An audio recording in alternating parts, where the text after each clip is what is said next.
Hello friends, hello to family, कशा आहात तुम्ही? तर आज मी परत एक नवीन रेसिपी घेऊन आलेली आहे. रेसिपी आहे राजमा चावल. भात तर आपल्याला कसा टाकायचा तर माहीतच आहे, पण राजमा कसा बनवायचा ते मी आज तुम्हाला सांगणार आहे.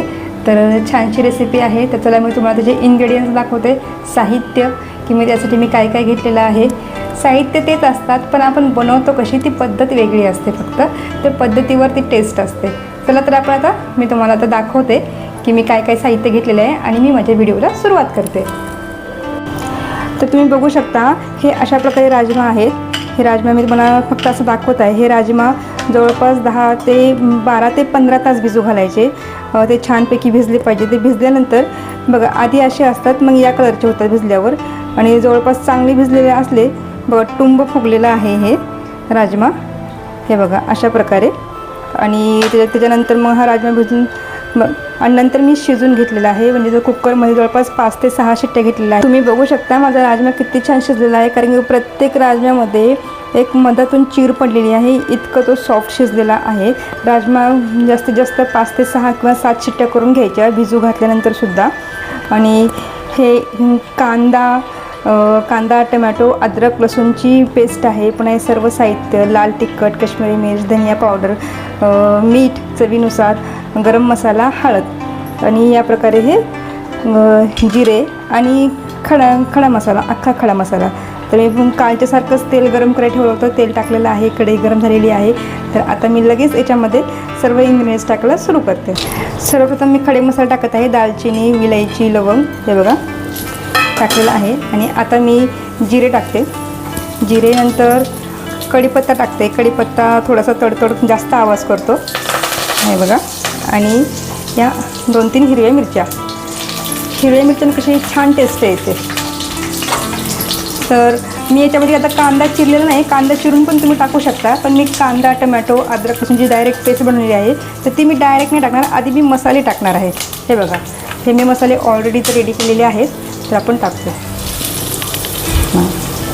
त्याला मिक्स करून घेऊयात. आता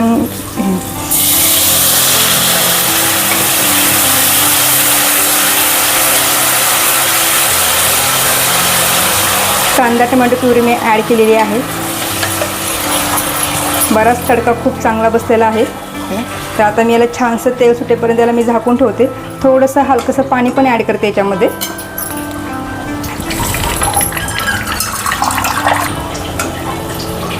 थोडंसं मी पाणी पण ॲड करत आहे. आणि आपण याला 1 ते 5 मिनिट आपण याला झाकून ठेवूयात.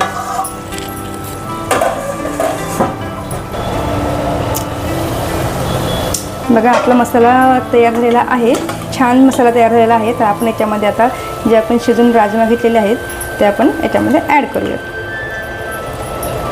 तुम्हाला किती क्वांटिटीनुसार त्याच्यामध्ये तुम्हाला रस्सा वाढवायचा आहे किंवा थिक बनवायची आहे.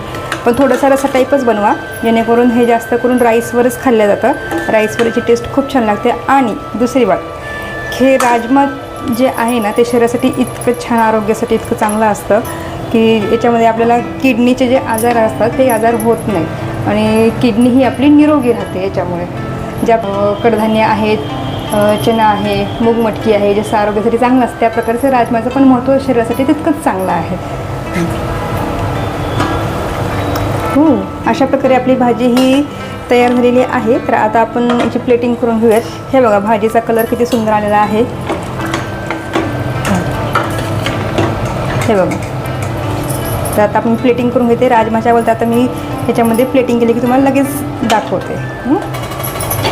आपला राईस पण रेडी आहे.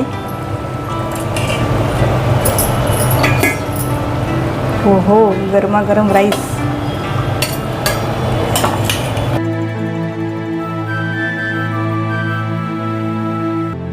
मी भातावर पण टाकते आणि वाटीमध्ये घेऊन पण दाखवते.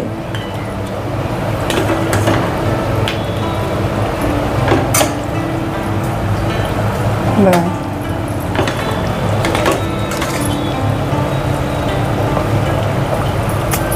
याची भाजी ना, ही राजमाची भाजी सेम चिकनसारखी लागते आणि टेस्टला पण खूपच छान आहे. तर तुम्ही बघा मी प्लेटिंग किती छान केलेली आहे. मित्रांनो, तुम्हाला जर माझा हा व्हिडिओ आवडला असेल तर माझ्या व्हिडिओला लाईक करा, शेअर करा, सबस्क्राईब करा. तुम्ही जर नवीन असाल तर सबस्क्राईब करा. मी तुम्हाला आज राजमा चावलची तुम्हाला रेसिपी दाखवली, तर मी तुम्हाला अशीच नवीन रेसिपी पुन्हा परत एकदा दाखवेन. तोपर्यंत स्वस्त खा, मस्त राहा. Bye bye.